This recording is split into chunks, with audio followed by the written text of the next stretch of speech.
Biofield energy healing is utilizing the potential of the human biofield. A biofield energy healing is where a person can harness the inherent intelligence energy that emanates from the source of creation and transmit it to anywhere in the world, optimizing the human condition and transforms both the living organisms and non-living material at the atomic, molecular, and cellular structures of existence to significantly enhance, raise the potency, and alter the characteristics, behavior, and the recipient being treated. What does that even mean? It means that Reiki is all about being attuned to a frequency or a vibration, kind of like on a radio station where you're trying to pick up the channel, or when you're trying to attune an instrument to make it sound correctly. It's the same idea. In essence, it's all about attuning to the right frequency. Frequencies are in everything. You find them in life, you find them everywhere. And part of Reiki is learning the different frequencies and attuning oneself to it. In essence, that's what attunement is.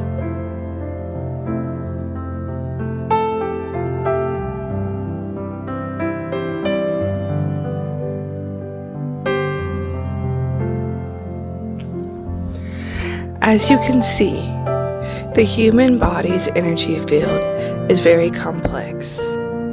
In Reiki, we work with this energy field through channeling. We channel light energy. When you hear the word channeling, what comes to mind? Most of us would think of Bashar, Seth, Barbara Minical, Edgar Kendis, etc. In other words, most people think of chance channeling, where a person allows a supposed entity to see spirits, aliens, angels, higher self, etc., to use their body as a vehicle to communicate. As someone who bridges the world of scientific inquiry and the esoteric, I have a more in comparison definition for channeling. Channeling is the process of revealing information and energy, not limited by our conventional notions of space and time, that can appear receptive or expressive. One of the most confusing things about channeling is its name. Many people associate it with chance channeling, others use it interchangeably with terms like psychic and medium, ESPC, etc. When I first engage in conversation with people, I find that these terms mean different things to everyone. Everyone thinks different things about them.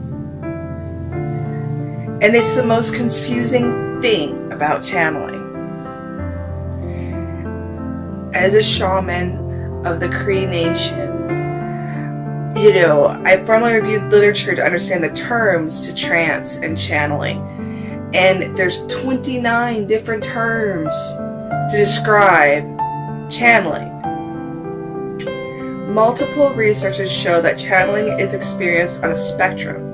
On one side, you have a wide side experiences like intuition and gut hunches, telepathic, clairvoyance, and on prerequisition lies somewhere in the middle, where experiences like trance channeling and out-of-body experience are on the far side of the spectrum. Channeling comes in so many terms, but the kicker to it is Reiki is channeling light energy. So it's earth energy, it's from the divine, everyone says it's from somewhere different, but it's definitely, it's an energy that we all have, and we all become attuned to at different times. So when Reiki people talk about channeling, they're talking about a attunement, and it's a universal energy referred as pra, Q, Chi, Kai, to form flow. And an attunement is performed by a Reiki master, and it opens and expands these energy channels in the practitioner's body, allowing universal energy to move more deeply and freely. So it's attuning you to these different energy fields. And it does this by taking the symbols that you find in Reiki, and each symbol has its own frequency, and then it takes that frequency and it attunes it to your body's frequency so you can now channel it. So that's what an attunement in layman's terms is.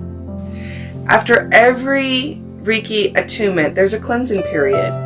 And during this cleansing period, there's physical, mental, emotional, energetic body will detoxify toxins. And everyone does this differently. I know people who have caught like flu-like symptoms. People had horrible acne come out. People get headaches, dizzy, nausea. They can't eat certain things. And this attunement process for each symbol lasts about 21 days. After this process is complete, most students experience a higher vibration within their bodies almost immediately. But you're more spiritual, you resonate with different things because you've changed the vibration that you usually are on. Because we all have our different vibrations, and as we move through different times in our life, our vibrations change. When you notice people doing Reiki, one of the biggest things that people usually talk about is how in Reiki you can, you'll see people who do Reiki like this, they move their hands, and other people will do Reiki and they'll just hold their hands straight up. Is either wrong? No, they're both different. I personally like to move my hands around. And the reason I do this is, think of a magnifying glass. If you take a magnifying glass and you stick your hand under the magnifying glass, it gets really hot, right? You can burn things with a magnifying glass that way when the sun hits through it. Well, Reiki's like that. It's light energy, and it gets hot coming out of your out of the palms of your hands after a while. And when you channel it, especially if you channel a whole bunch of it, your hands start getting really, really hot, and they can hurt for a couple days afterwards. A lot of people who are new to Reiki have that problem. And so they've learned that if they kind of play with it and move the energy around, they don't have as many problems with this. Other people, they like to move their fingers and their hands around during the Reiki, when they're doing Reiki, because they feel like it helps them be able to connect, because you are channeling this energy.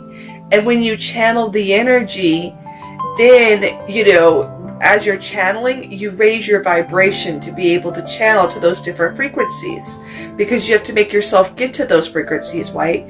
Because, day-to-day life happens, things happen and bring us up and down out of frequencies all the time.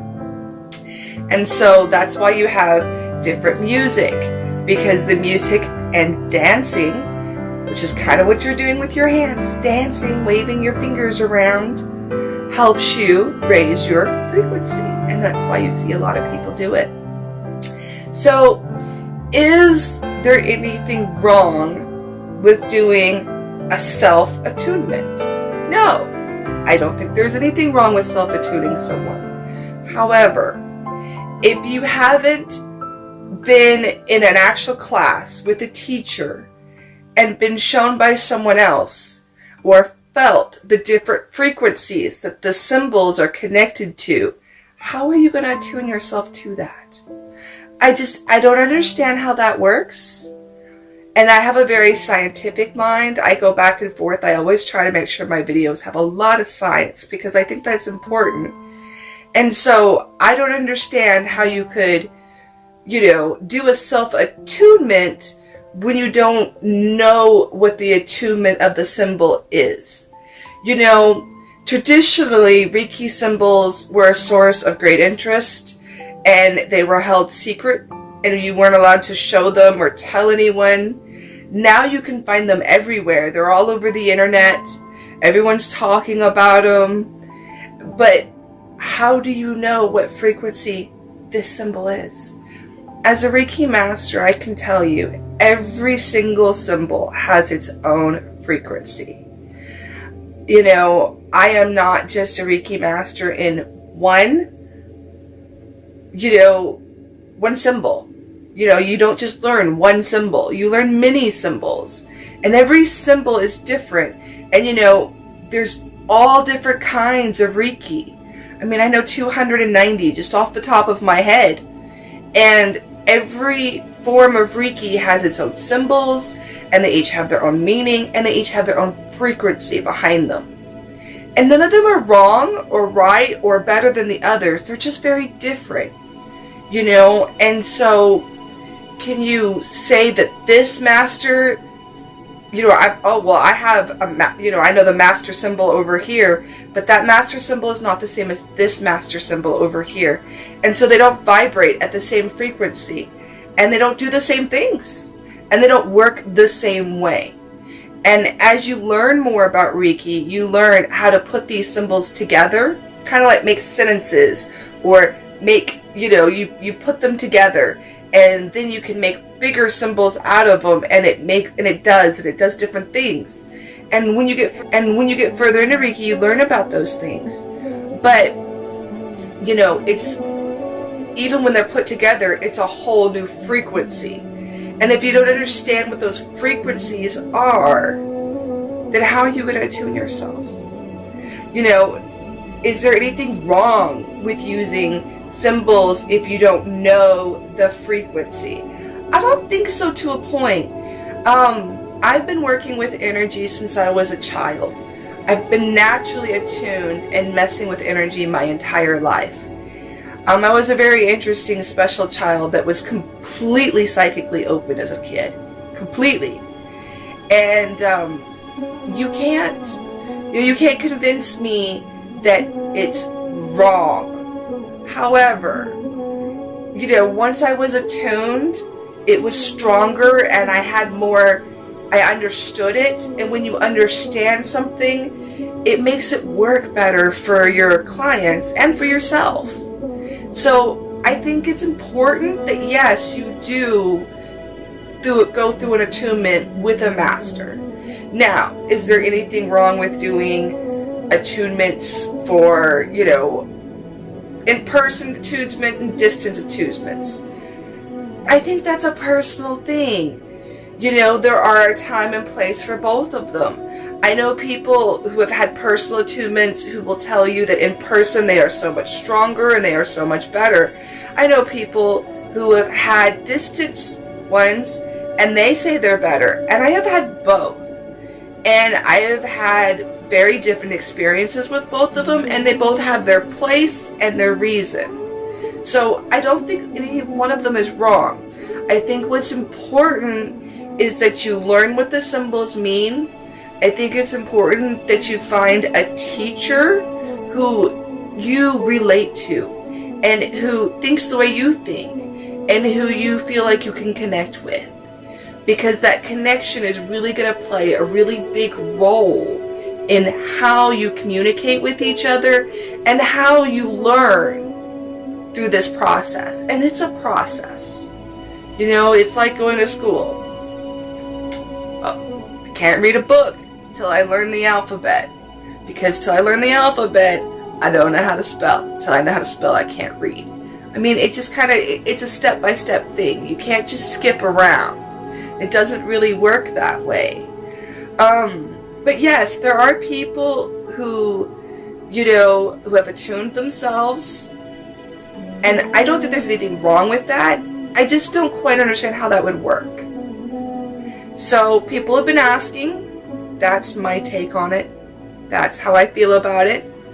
So I hope this helped you understand a little bit more what the differences are. Until next time.